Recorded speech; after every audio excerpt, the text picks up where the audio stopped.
Hey guys, तो आज मैं जो आपको बताने वाला हूँ उसके लिए आपको थोड़ा पेशेंस रखना होगा। और ये एक थोड़ा टेक्निकल चीज़ है, तो इसलिए आप अगर पेशेंस नहीं रखोगे तो आप समझ नहीं पाओगे। अगर आप वीडियो को बीच में छोड़ दोगे तो आप इस चीज़ को नहीं समझ पाओगे। इसलिए प्लीज़ वीडियो को लास्ट तक देखना, तभी आपको ये चीज़ समझ में आएगी। और मैं इस पूरे प्रोसेस को आपको इलाबोरेट करके बताऊँगा कि कैसे जो सबसे इम्पॉर्टेंट प्रूफ है उसको एक्सट्रैक्ट किया जा सकता है। सुशांत सर क्या थे? Take lover. वो कोडिंग करते थे और वो टेक्नोलॉजी लवर थे, और इसीलिए उनके पास या तो गूगल होम होगा या फिर एलेक्सा होगा। और इस चीज़ की प्रोबेबिलिटी बहुत हाई है क्योंकि वो टेक लवर थे, और हर एक टेक लवर या तो गूगल होम या तो एलेक्सा ज़रूर रखता है। जो मैं पहला प्रोसेस इलाबोरेट करूंगा उसमें गूगल होम या फिर एलेक्सा को यूज़ करके बताऊंगा कि कैसे जो प्रूफ है उसको एक्सट्रैक्ट किया जा सकता है। और जो सेकेंड प्रोसेस होगा उसमें हम लोग मान के चलेंगे कि सुशांत सर के पास गूगल होम या फिर एलेक्सा नहीं है, तब वहाँ से कैसे प्रूफ को एक्सट्रैक्ट किया जा सकता है। जो गूगल होम या फिर एलेक्सा है वो एक पर्सनल असिस्टेंट है। पर्सनल असिस्टेंट मतलब कि आपके छोटे मोटे जो काम्स हैं, जैसे म्यूज़िक प्ले करना, वेदर रिपोर्ट फोरकास्ट करना, न्यूज़ बताना, ये सब चीज़ें वो आपको करके देता है। और ये जो पर्सनल असिस्टेंट्स होते हैं ये लोग इस काम को मशीन लर्निंग यूज़ करके करते हैं।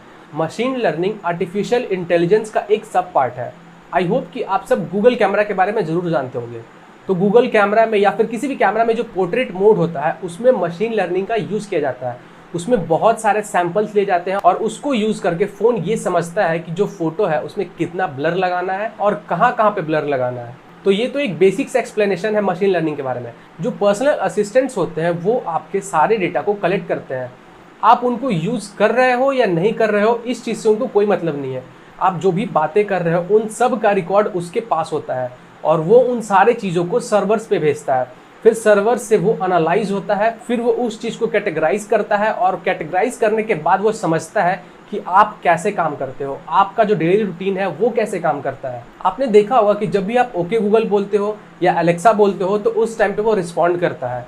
तो उस टाइम पे उसको रिस्पॉन्ड करने के लिए वो आपके हर एक चीज़ों को सुनते रहता है। अगर आपने ओके गूगल नहीं भी बोला है फिर भी वो उस चीज़ को सुनते रहता है और उस चीज़ को वो सेव करता है। अब इस चीज़ को थोड़ा सिंप्लीफाई करके मैं समझाता हूँ। मान लो कि आप गूगल होम हो या फिर आप एलेक्सा हो, तो जब मैं आपको बुलाऊंगा तो आप उस चीज़ पे रिस्पॉन्ड कर रहे हो, तो इसके लिए आपको मुझे हर टाइम पे सुनते रहना पड़ेगा। ऐसा तो नहीं कि जब मैं आपका नाम लूंगा तभी आप सुनोगे। आप हर टाइम मुझे सुनते रहोगे तभी तो आपको मालूम चलेगा ना कि मैंने आपका नाम कब लिया। तो यही चीज़ होता है गूगल होम या फिर एलेक्सा में।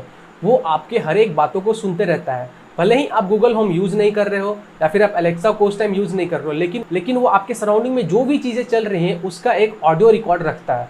तो जैसे ही आप एलेक्सा या फिर ओके गूगल बोलते हो उस टाइम पे वो रिस्पॉन्ड करता है और फिर ये जो सराउंडिंग की जो ऑडियो रिकॉर्डिंग्स है, जो भी चीज़ें हैं, वो उन सब चीज़ों को सर्वर पे भेजता है। अब ये चीज़ कैसे हेल्प कर सकती है वो मैं आपको बताता हूँ। अगर सुशांत सर के घर में कोई गूगल होम या फिर अगर एलेक्सा होगा तो उस टाइम पे सुशांत सर के घर में जो भी चीज़ें चल रही होंगी, या तो वो 13 जून हो या फिर 14 जून हो, उस दिन जो कुछ भी बातें हो रही होंगी तो वो सब चीज़ें गूगल होम या फिर एलेक्सा में रिकॉर्ड हो रहा होगा और वो सर्वर पे सेव हो रहा होगा। और वो जो डेटा सर्वर पे स्टोर होता है वो हर एक अकाउंट के लिए अलग अलग होता है। अगर वो गूगल होम है तो उसका एक जीमेल अकाउंट होगा जिससे वो लिंक्ड होगा, और उसी जीमेल अकाउंट का जो सर्वर होता है जिसको कि वो स्पेस अलोकेट किया गया है उस जगह पे वो स्टोर हो जाता है। और अगर मान लो कि वो एलेक्सा है तो जो अमेजन का अकाउंट उससे लिंक होगा उसका जो सर्वर पे स्पेस होगा वहाँ पे वो चीज़ें स्टोर हो जाती हैं और उसको एक्सेस करना इतना आसान नहीं है। ना आप उस चीज़ को आसानी से एक्सेस कर सकते हो, ना आप उस चीज़ को आसानी से डिलीट कर सकते हो।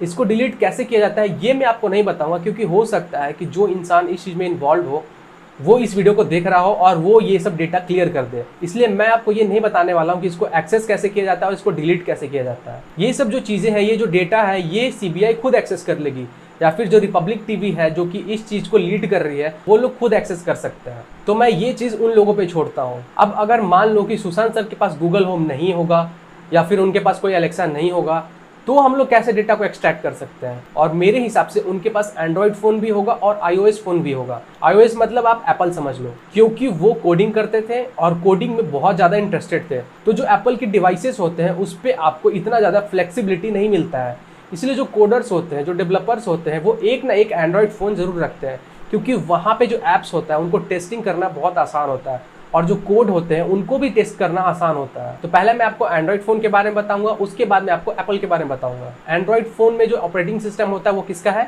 गूगल का। और गूगल के जितने भी डिवाइसेस हैं वो आपका हर एक डेटा कलेक्ट करता है और उसको अपने सर्वर्स पे सेव करता है। और सुंदर पिचाई जो कि CEO है गूगल के, उनसे पूछा भी गया था कि गूगल डेटा स्टोर क्यों करता है, जिसपे कि ये जवाब आया था कि वो लोग यूज़र एक्सपीरियंस को इन्हांस करने के लिए ये सब डेटास को स्टोर करते हैं।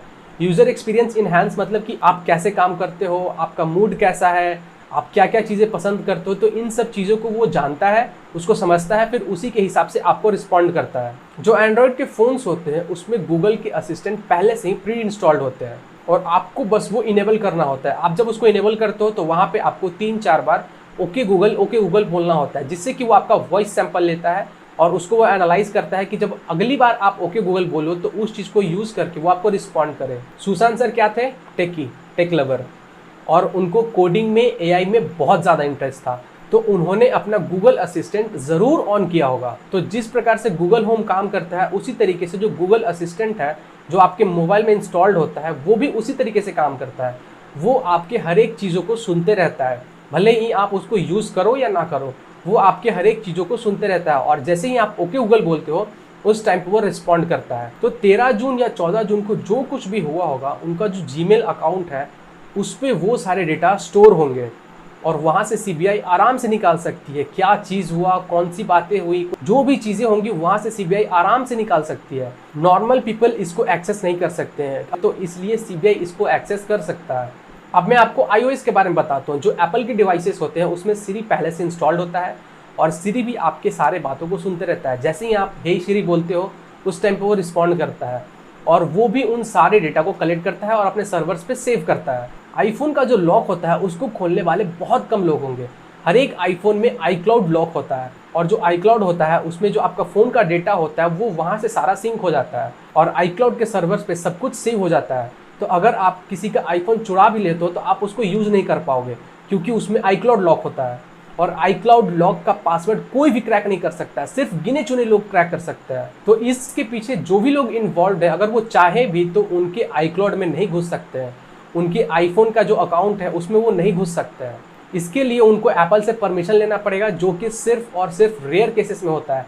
एप्पल सिर्फ रेयर केसेस में अलाउ करती है किसी और आदमी को, किसी और इंसान के अकाउंट को एक्सेस करने के लिए। तो अगर CBI ये सारे डेटा एक्सट्रैक्ट कर लेती है तो जो 13 जून को हुआ होगा या जो 14 जून को हुआ होगा उन सारे का ऑडियो रिकॉर्डिंग वहाँ पे स्टोर होगा और ये एक सबसे बड़ा प्रूफ होगा, सबसे बड़ा प्रूफ। इससे बड़ा प्रूफ कुछ भी नहीं हो सकता है। तो आई होप कि CBI की कोई टीम या फिर रिपब्लिक TV की कोई टीम इस वीडियो को देख रही हो और इस चीज़ से उनको ये अंदाज़ा हो कि टेक्नोलॉजी का यूज़ करके वो इसको बहुत आसानी से सॉल्व कर सकते हैं। आगे भी जो न्यूज़ या जो अपडेट्स या जो कुछ भी आते रहेगा तो वो मैं आपको